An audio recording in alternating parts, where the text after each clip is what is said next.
if anybody had seen her, and everybody that she normally talked to that were in her social contacts that she talked to frequently had not seen her, had not spoken to her, and I began to ask questions like, has she been saying anything about her trip? Has she been acting different?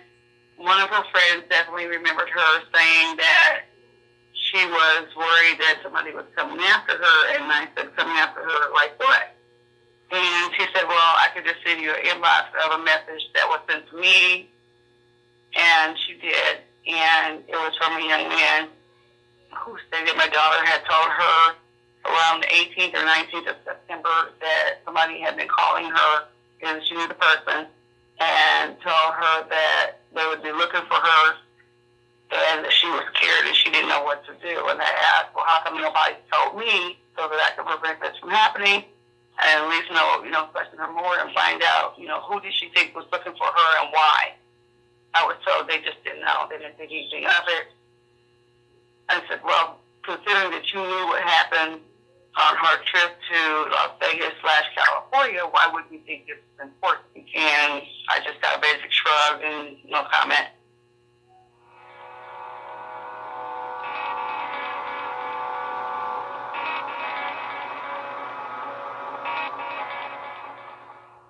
When it comes to your health, brushing your teeth is one of the most important parts of your day. Quip knows that. They've combined dentistry and design to make it.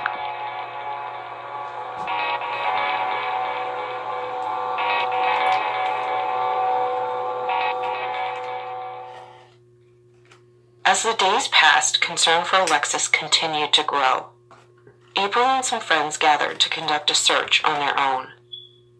So I kept doing the same things I was doing, waiting to hear back from detectives at the Peoria Police Department. I didn't hear anything, so I moved ahead, and her friends and I formed a search party to begin looking for her. I believe that was October 1st, 2017, which was on a Sunday, and we started it near the house where she was last known to have been at.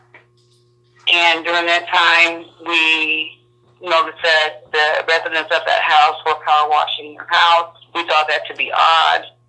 I stayed at the location of the search site, and the party went out to search the area, basically looking for any clues, clothes, phone, anything that connected her disappearance to her. And they found nothing, but found it strange that there was power washing going on at this house. Mind you, it's almost a week later. Well, it is a week later because she disappeared on a Saturday, so the October 1st would have made it a total of 7 days she would have been missing.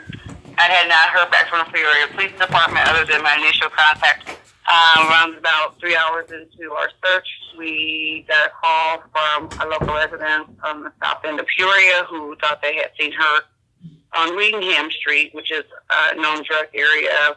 So we moved our search to the south end of Peoria. In the process, I received a phone call from the lead detective on the case apologizing for not having gotten contact with me, and told me that he had been off for a few days, and Sunday was the first day he was given or knew that he had a missing persons report.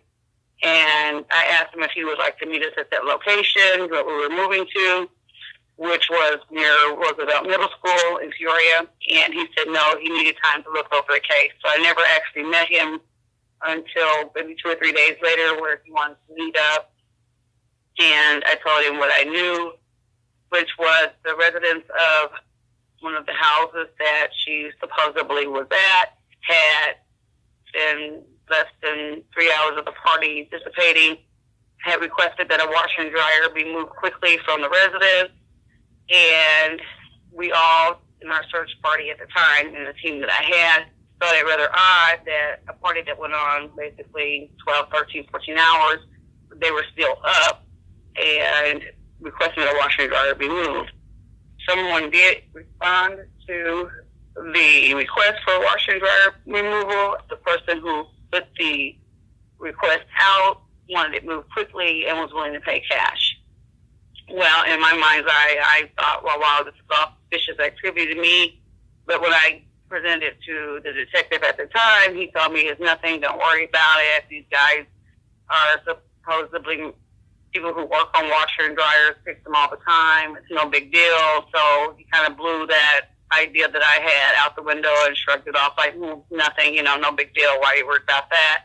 When I asked him about my concern about a power washing within a week's time of her disappearing, he said, oh, that's nothing. The city basically told them that they had to clean their premises or they would be fined. I said, but a power washing? I said, I've lived in the area for over 20 years. I said, well, I've never been told by the city that I needed to power wash my house. I said, don't you think that's strange? And he said, no, not at all. I said, well, can you check to see if that was what was requested by the city, that a power washing be done? He said he did already, and that the city did tell him that. Come to find out later on down the road, the city never actually said, per se, cleaning the house by power washing. It said cleaning the premises. So even with that being known, my suspicions still continue to grow with that location and those people that were involved. One frightening piece of information that's come to light is that April learned that there may be connections between the people at the party and the man who had sent Alexis to Las Vegas.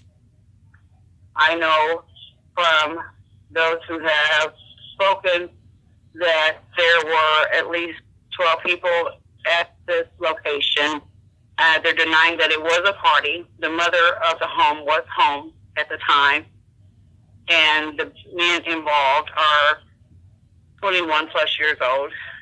There was supposedly the gentleman that was involved in her trip to Las Vegas tied to these people at this residence, which also heightened my concern for her being missing. And that, with the information that I received, that she was afraid for her life and not knowing what to do, and being told that somebody was looking for her, was easy for me to figure out what may have transpired, but not so much for the detectives involved. They don't seem to see a connection, and I'm having a problem with that. Earlier, April had mentioned that a man claimed to have dropped Alexis off at a party on Richmond Avenue, but someone else came forward claiming to be the one who dropped Alexis off at the party. There was a taxi cab driver / Lyft person who says she dropped her off at that location between 4 and 4:30. So we have two different people saying they dropped her off at this location. And no one at the house has confirmed how she got there. Was it by a taxi driver or was it by the friend? So that part has never been confirmed one way or the other by anybody there. The cab driver who came forward said that she knew Alexis and that she would always call her if she needed a ride because Alexis felt like she could trust her. When Alexis was dropped off, she told the cab driver that she didn't plan on staying long, probably only about an hour because she had to get back to her son. On top of the mystery of who dropped Alexis off that night, the people at the party have made conflicting statements about when she left. When I asked the young man, I actually inboxed him. I didn't want to go to the house because of the way the police officer was acting when he came back from talking to the original person. I asked him when was the last time you seen my daughter. His original statement was she left walking. She had crossed the highway, basically, and headed towards the house, which we live about maybe 4 or 5 blocks from where she was at. And had she cut across like they said she did, she would have been home staying maybe 10 minutes if she walked that way. And then another time I asked him, was he sure how she left? He stated that she walked towards Lynn and Richmond, which is the opposite way of going home. He also stated that he was in the backyard and wasn't sure which way she left, which I had problems with that because how do you know she walked towards Richmond and Lynn if you were in the backyard and couldn't see anything? At that time, there was still foliage, grass, bushes, trees, and that in the area. Fall hadn't quite set in. It was still warm here. Chilly, but warm, and everything was still green and alive. And then when he was questioned again, and so were a few other ladies who were there, all of a sudden she left in a blue Impala. So he debunked his whole statement, but apparently he was in the backyard the whole time. The blue Impala supposedly pulled up to the front of the house. If it pulled up to the front of the house and he was in the backyard, he couldn't have seen it. Not only do they have conflicting stories about how she left, but also exactly when she left. Yeah, in the wee hours of Saturday morning between 5 and 5:30, supposedly, she left, according to the gentleman. According to the ladies at the party, they had went on a liquor run, and between 6 and 7 o'clock, she was no longer sitting on the porch of the house waiting for a ride. Another young lady says that she went to a car that had pulled up that was dark and thought it was her car. She had a prior DUI and was unable to drive, so she was waiting for a ride. She says that when she walked up to the car, she realized it wasn't her ride and walked back to the house where they were all gathered. And then my daughter walked in the direction of the car and supposedly got in the car. But she never saw the driver. The windows were dark tinted. And Impala was the word they used, but since then they have changed it to maybe they weren't sure what kind of car it was, except for that it was a dark color, black or blue, with dark tinted windows. I asked April if she knew anyone who had a car like the one that's been described. Well, she had a former boyfriend that she had been dating up until August, until she had left. They had fallen out, and she had not been living at home. She probably moved home probably the end of July, early August. And he had a car wreck over the summer in which they both ran and almost got killed. Before she went out of town, he had gotten a new car. I remember him coming over saying, "Hey, I told you I would come up. I got my new car." And he was showing me the car. I didn't think at the time really to pay any attention. I was just basically saying, "Yeah, you did. Good luck. Let's keep this one and keep insurance on it, da-da-da." And this car was dark in color, and it also had dark windows. The kind of car it was, and brand and all that, I don't have any clue. I didn't really pay that much attention to it. And they ended up driving off, and that was that for that day. And I never saw the car again. So, yeah, there is somebody with a dark-colored car, but whether that is the same person or not, I don't know, because he had moved from Peoria to Joliet. The young men who were at the party also have relatives who also have dark car with dark tinted windows. So, can I say for sure? No, I really couldn't. The detectives in Peoria also drive Impalas with dark tinted windows, so it could have been anybody. With all of the conflicting statements about what happened that night, April doesn't know who or what to believe. As I'm sure you can understand, she began making connections between her disappearance and that fateful trip to Las Vegas. Once Alexis went missing the second time, some friends that she had confided in began coming forward with bits of information that Alexis had told them. This led April to believe that there's a strong chance that her daughter was trafficked not just once, but possibly twice. In one of her Facebook posts, she stated that she had been kidnapped. She didn't really go into detail on Facebook about the kidnapping. When she got back to town, she also talked to her friends about the same thing on Facebook. She wanted to get together with some people that she had been, running with prior, and had stated that she had basically been kidnapped. She was concerned. According to the friend who inboxed another friend, again, she stated that they were calling her, trying to get her back, and she was told that they would find her.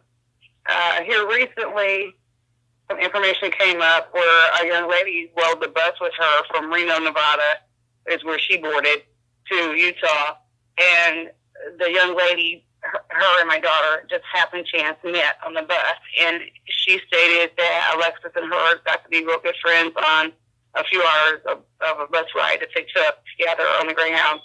And a complete stranger basically told me that Alexis had told her that she had been taken, and her and the friend that she went out to Las Vegas with were in a car together getting high and drinking.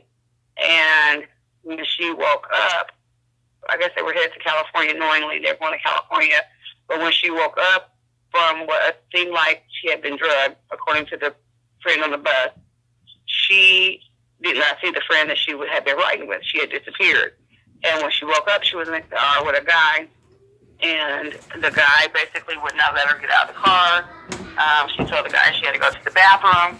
He refused to let her go to the bathroom. She basically said she would defecate in his car if he didn't. And they pulled over for her to go to the bathroom. And I guess there was another guy outside walking around with like he was searching. She didn't tell her if the guy was black, white, whatever. She never mentioned that part. And the guy in the car